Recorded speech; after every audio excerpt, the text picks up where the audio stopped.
নমস্কাৰ ছাত্ৰ ছাত্ৰীসকল, ইয়াৰ আগৰ মই ভিডিঅ'টোত তোমালোকৰ ইতিহাস খণ্ডৰ তৃতীয় লেচনলৈকে তোমালোকক কেইবাটাও গুৰুত্ব কুৱেশ্যন আৰু লগতে যিবিলাক তোমালোকে পঢ়িব লাগিব এক্সামৰ কাৰণে সেইবিলাক মই তোমালোকক দেখুৱাইছিলোঁ। আৰু এই ভিডিঅ'টোত মই তোমালোকক চতুৰ্থ আৰু পঞ্চম অধ্যায়ৰ পৰা কোনকেইটা কুৱেশ্যন তোমালোকে ভালদৰে পঢ়িব লাগিব সেইকেইটা মই তোমালোকক দেখুৱাবলৈ গৈ আছোঁ।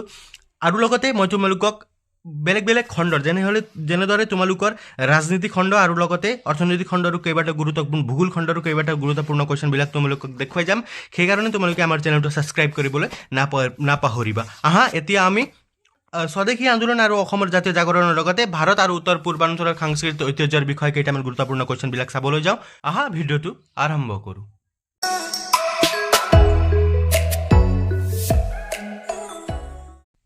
তোমালোকে চতুৰ্থ অধ্যায়ৰ পৰা কেইটামান গুৰুত্বপূৰ্ণ প্ৰশ্নবিলাক চাব লাগে। যেনে তোমালোকক 8 নম্বৰ আহিব ভাৰতৰ স্বাধীনতা আন্দোলন আৰু অসমত জাতীয় জাগৰণ। ইয়াৰ আগৰ ভিডিঅ'টোত মই তোমালোকৰ তৃতীয় অধ্যায়লৈকে কোনকেইটা কুৱেশ্যন গুৰুত্ব হ'ব সেইকেইটা মই তোমালোকক দেখুৱাই দিছোঁ। লিংক মই তোমালোকক দি দিম, তোমালোকে সেইকেইটা চাই ল'বা।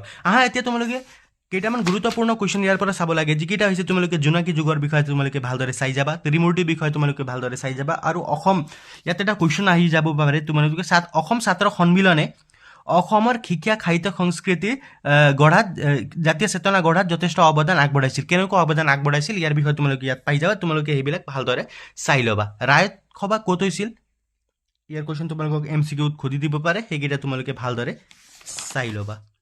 আৰু অসম প্ৰদেশ কংগ্ৰেছ কমিটিৰ বিষয়ে তোমালোকে ভালদৰে চাই পেলাই যাবা।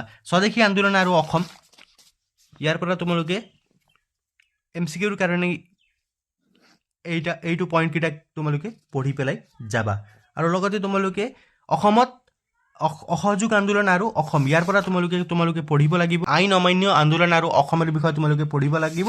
আৰু লগতে ভাৰত ত্যাগ আন্দোলন আৰু অসম, এই তিনিটা টপিকৰ পৰা তোমালোকক নিশ্চয় এটা কুৱেশ্যন তোমালোকক দিব, সেইটো 100% চিয়'ৰ হয়। সেইকাৰণে তোমালোকে ভালদৰে পঢ়ি পেলাই যাবা, নিশ্চয় তোমালোকক আহিবই। আৰু লগতে তোমালোকে অসম কৃষি বিশ্ববিদ্যালয় কেতিয়া গঠন কৰা হৈছিল, কেতিয়া স্থাপিত কৰা হৈছিল, সেইকেইটা কুৱেশ্যন তোমালোকে ভালদৰে চাই পেলাই গ'লে ভাল হ'ব। আৰু 1 নম্বৰীয়া কুৱেশ্যনকেইটা তোমালোকে ভালদৰে চাই ল'বা। আৰু লগতে ইয়াৰ পৰা তোমালোকে অসম প্ৰদেশ কংগ্ৰেছ কমিটিৰ জন্ম আৰু মুখ্য ভূমিকা সম্পৰ্কে সংক্ষিপ্ত বিৱৰণ দিয়া, এই কুৱেশ্যনটো তোমালোকে ভালদৰে চাই পেলাই যাবা। আইন অমান্য আন্দোলন অসমৰ ভূমিকা, অসমত ভাৰত ত্যাগ আন্দোলনৰ এটি খতিয়ান দাঙি ধৰা, অসহযোগ আন্দোলন অসমৰ ভূমিকা। মই তোমালোকক আকৌ এবাৰ ৰিপিট কৰি পেলাই কৈছোঁ, এই তিনিটা কুৱেশ্যনৰ ভিতৰত যিকোনো এটা কুৱেশ্যন তোমালোকে নিশ্চয় পাবা। তোমালোকে এই প্ৰি টেষ্টতো পাবা, সেইবাবে তোমালোকে জানি থবা যে এই কুৱেশ্যন তোমালোকক ফাইনেলত আহিব। সেইকাৰণে তোমালোকে ভালদৰে চাই পেলাই যাবা। চোৱা, মই কেইটামান বস্তু আকৌ ৰিপিট, তোমালোকে এইবিলাক অলপ গুৰুত্ব দি পেলাই চাবা। এইকেইটা কুৱেশ্যন বহুত ইম্পৰ্টেণ্ট হয়, তোমালোকে ভালদৰে চাই পেলাই যাবা। নেক্সট তোমালোকৰ লেচনটো আছে ভাৰত আৰু উত্তৰ পূৰ্বাঞ্চলৰ সাংস্কৃতিক ঐতিহ্য। 7 নম্বৰ তোমালোকক দি দিয়া এই লেচনৰ পৰা তোমালোকে ইয়াত কেইটামান গুৰুত্বপূৰ্ণ টপিক আছে, যেনে সাহিত্য আছে, তোমালোকক ইয়াত স্থাপত্য, ভাস্কৰ্য, চিত্ৰকলা আছে, এইবিলাক তোমালোকে ভালদৰে পঢ়িব লাগিব। চোৱা, এইবাৰৰ কাৰণে তোমালোকে ভাৰতৰ চিত্ৰকলা আৰু লগতে তোমালোকে সাহিত্যৰ বিষয়ে তোমালোকে ভালদৰে পঢ়ি পেলাই যাবা। আৰু লগতে তোমালোকে ইয়াৰ পৰা চাব লাগিব সংগীত আৰু নৃত্য। ইয়াত আছে তোমালোকৰ 8বিধ নৃত্য, এইবিলাক কোনটো ৰাজ্যৰ কোনটো নৃত্য হয় এইবিলাক তোমালোকে ভালদৰে চাই ল'বা। তোমালোকক মেচিং কৰাবলৈ দিব পাৰিব, আৰু ষ্টেটমেণ্ট টাইপ কুৱেশ্যনবিলাকো দি পেলাই তোমালোকক পাঁচযোৰ লগাই দিব পাৰে। সেইবাবে তোমালোকে 8টা কোনটো ক'ৰ হয় তোমালোকে ভালদৰে এইকেইটা চাই পেলাই যাবা। আৰু উত্তৰ পূৰ্বাঞ্চলৰ ইয়াত তোমালোকে হৰ্ণবিল ক'ত হয়, হৰ্ণবিল ফেষ্টিভেল, আৰু লগতে তোমালোকে চাব লাগিব মিজুসকলৰ চেৰাও নৃত্য, এইটো কোনটো নৃত্য হয়, তোমালোকক ফটো দি পেলাই তোমালোকক দি দিব পাৰে যে কোনটো নৃত্য হয়। আৰু লগতে অসমৰ সাহিত্য, তোমালোকে এইকেইটা ভালদৰে চাই পেলাই যাবা। আৰু লগতে তোমালোকে ইয়াত কেইটামান গুৰুত্বপূৰ্ণ লাইনসমূহ দিয়া হৈছে, যিবিলাক তোমালোকে পেজ নম্বৰ 94 ইয়াৰ পৰা তোমালোকে পঢ়ি যাবা। ইয়াৰ পৰা তোমালোকক MCQসমূহ আহি যাব পাৰে।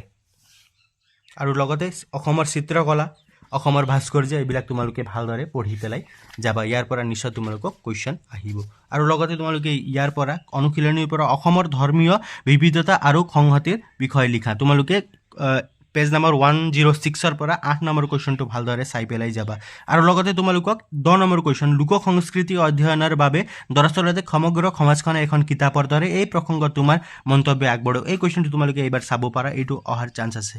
তোমালোকৰ প্ৰি বৰ্ড এক্সাম হ'ব তাত যদি দুটা বা তিনিটা জিলাৰ পৰা এই কুৱেশ্যনটো তোমালোকক দি দিয়ে তেন্তে ছাজেষ্ট কৰে তেন্তে এই কুৱেশ্যনটো তোমালোকে এবাৰ চাব লাগিব মই তোমালোকৰ প্ৰি টেষ্ট যেতিয়া সমাপ্ত হ'ব তেতিয়া তাৰ পৰা এনালাইজ কৰি পেলাই তোমালোকক আকৌ মই গুৰুত্বপূৰ্ণ কুৱেশ্যনকেইটা তোমালোকক মই দি দিম আৰু লগতে তোমালোকক প্ৰি টেষ্টৰ কাৰণে হ'ল বা HSLCৰ কাৰণে হ'ল তাৰ কাৰণে মই তোমালোকক প্ৰেক্টিছ ছেটসমূহ সদায় দিয়ে থাকোঁ তোমালোকে সেইবাবে আমাৰ চেনেলটো ছাবস্ক্ৰাইব কৰিবলৈ নাপাহৰিবা আৰু লগতে তোমালোকে ভাৰতৰ স্থাপত্য কলাৰ 3টা বৈশিষ্ট্য আৰু লগতে তোমালোকে মোগল যুগৰ ক্ষুদ্ৰাকাৰ চিত্ৰ সম্বলিত 3খন গ্ৰন্থ এইকেইটা কুৱেশ্যন তোমালোকে ভালদৰে চাই ল'বা চ' এইটোৱে আছিল এই ভিডিঅ'টোত মই তোমালোকক ইতিহাস খণ্ডৰ লাষ্ট দুটা লেচনৰ পৰা কোনটো কুৱেশ্যন ইম্পৰ্টেণ্ট হয় মই তোমালোকক দি দিলোঁ ইয়াৰ আগতে তিনিটা পাঠৰ পৰা মই তোমালোকক দি দিছিলোঁ ইয়াৰ নেক্সট মই তোমালোকক ৰাজনীতি আৰু অৰ্থনৈতিক বিজ্ঞানৰ পৰা কেইটামান গুৰুত্বপূৰ্ণ কুৱেশ্যনবিলাক দিম সেইকাৰণে তোমালোকে আমাৰ চেনেলটো ছাবস্ক্ৰাইব কৰিবলৈ নাপাহৰিবা ধন্যবাদ